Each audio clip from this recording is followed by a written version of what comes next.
পাপিয়ার চ্যানেলে সকলকে স্বাগত জানিয়ে আজকের রেসিপি আমি শুরু করছি। আশা করি সকল ভিউয়ার্স ভালো আছেন। আজকে দেখতে পাচ্ছ তোমাদের জন্য নরম তুলতুলে তালের মালপোয়া রেসিপি নিয়ে চলে এসেছি। তো চলো স্টার্ট করা যাক কিভাবে আমি আমার রেসিপিটা শুরু। আমার এখানে তালের পাল্প বার করা হয়ে গেছে। আমি এখানে একটা বোলের মধ্যে 2 চামচ তালের পাল্প নেব।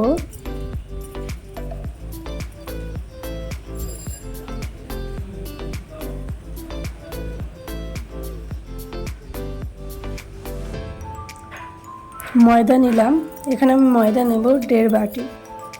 1 বাটি ফুল নিয়েছি আর খানিকটা অল্প করে নেব। আমি সুজি নিলাম প্রায় 1 বাটি। চিনি নিলাম 1 বাটি, যেহেতু বড় জানার চিনি ওই জন্য আমি 1 বাটি নিয়েছি। সামান্য লবণ দিয়েছি, যেহেতু মিষ্টির মধ্যে সামান্য লবণ দিলে মিষ্টির পরিমাণটা ঠিক থাকে, ফ্যাকাশে লাগে না। মৌরি দিয়েছি আর সামান্য বেকিং পাউডার দিয়েছি। দিয়ে সমস্ত শুকনো উপকরণগুলো মিশিয়ে নিয়েছি। আমি এখানে নারকল কোড়ানো নিলাম। তারপরে খানিকটা অল্প অল্প করে দুধ দিয়ে আমি ব্যাটারটা রেডি করব।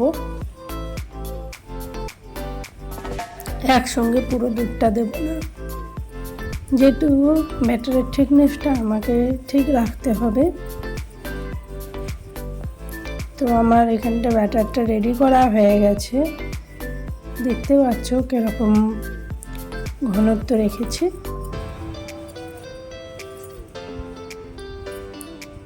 এবারে এটাকে আমি 30 মিনিটের জন্য রেস্টে রেখে দেবো ঢাকা দিয়ে।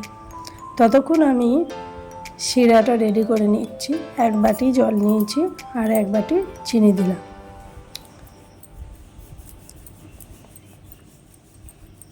চিনির শিরাটা ততক্ষণ রেডি হচ্ছে। আমি কড়াইতে তেল দিয়ে আমি তেলটা গরম করতে দিলাম।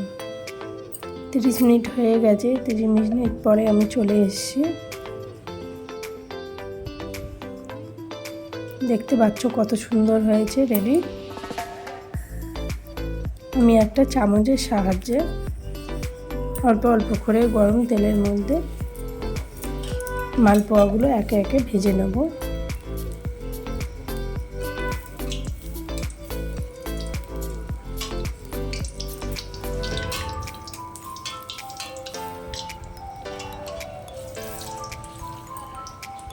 দেখতে পাচ্ছ কি সুন্দর ফুলকো ফুলকো হয়েছে মালপোয়াগুলো। একে একে এইভাবে আমি মালপোয়াগুলো ভেজে নেব। কি সুন্দর ফুলেও উঠছে দেখতে পাচ্ছ বন্ধুরা। পুরো যত ফুলবে মালপোয়াটা তত ভেতর পর্যন্ত সুন্দর করে ভাজা হবে। আর আমি সমস্ত মালপোয়াগুলো গ্যাসের আঁচটা লো করে দিয়ে আমি ভাজবো। বেশি হাই করে গ্যাসটা আমি ভাজবো না, তাহলে আমার মালপোয়াগুলো উপর থেকে পুড়ে যাবে, ভেতর পর্যন্ত ভালো মতন ভাজা হবে না। আমি তেল থেকে এই গরম গরম মালপোয়াগুলো তুলে আমি চিনির শিরার মধ্যে ডুবিয়ে দেবো। আর একটা চামচের সাহায্যে আমি এপিট ওপিট ভালো করে উল্টে পাল্টে মালপোয়াগুলো চিনির শিরার মধ্যে দেবো, যাতে ভালো মতন। তো দেখতে পাচ্ছ আমার প্রত্যেকটা মালপোয়া কত সুন্দর ফুলকো ফুলকোভাবে ভাজা হচ্ছে। মালপোয়ার সমস্ত উপকরণগুলো যদি ঠিকঠাক করে দিয়ে ভাজা যায় বা করা যায়, মানে এত সুন্দর, মানে প্রত্যেকটা মালপোয়া একদম পুরো একদম লুচির মতন ভুলে যাচ্ছে। এটা দেখতে যত সুন্দর লাগছে খেতেও তত সুন্দর লাগে। যেহেতু এখানে তাল শাঁস দিয়ে বানানো হচ্ছে, সেই জন্য তালের যে ফ্লেভারটা খুব ভালো লাগে। তালের যে কোনো জিনিস, তালের ফুলুরি বলো, তালের পিঠা বলো, তালের ফ্লেভারটাই খুবই ভালো লাগে। যেহেতু সিজনে সবাই এইটা খেতে ভালোবাসে, তাই আপনারা অবশ্যই বাড়িতে এই রেসিপিটা ট্রাই করবেন।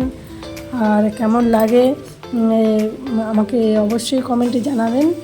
আর দেখতেই পাচ্ছ যে কটা মালপোয়া আমি কড়াইতে দিয়ে ভাজছি, প্রত্যেকটা মালপোয়াই কত সুন্দরভাবে উল্টানো যাচ্ছে বা ফুলকো ফুলকো হচ্ছে, খুব সুন্দর হচ্ছে। ছোট বড় বাড়ির সবাই তো আমার বাড়িতে সবাই ভালোবাসে, আপনারাও বাড়িতে ট্রাই করবেন। আর আর কেমন খেতে লাগে অবশ্যই আমাকে জানাবেন। আর গরম গরম মালপোয়াটা চিনির শিরার মধ্যে দিয়ে দেবেন, যাতে মিষ্টির রসটা ভেতর পর্যন্ত, মালপোয়ার ভেতর পর্যন্ত ঢোকে। তো দেখতে পাচ্ছ এইভাবে আমি সমস্ত মালপোয়াগুলো রেডি করে নিয়েছি।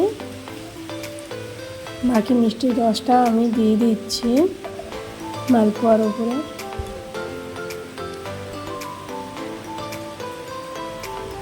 কতটা মানে যেমন দেখতে সুন্দর হয়ে যায়, কতটা নরম হয়েছে আমি একটা দেখাচ্ছি তোমাদেরকে হাত দিয়ে কেটে, যে খুব সুন্দর হয়েছে আর কি নরম তুলতুলে, গালে দিলেই গলে যাবে। তো তোমরা বাড়িতে ট্রাই করবে, আর তোমাদের কেমন লাগলো রেসিপিটা অবশ্যই কমেন্টে জানিও। ভালো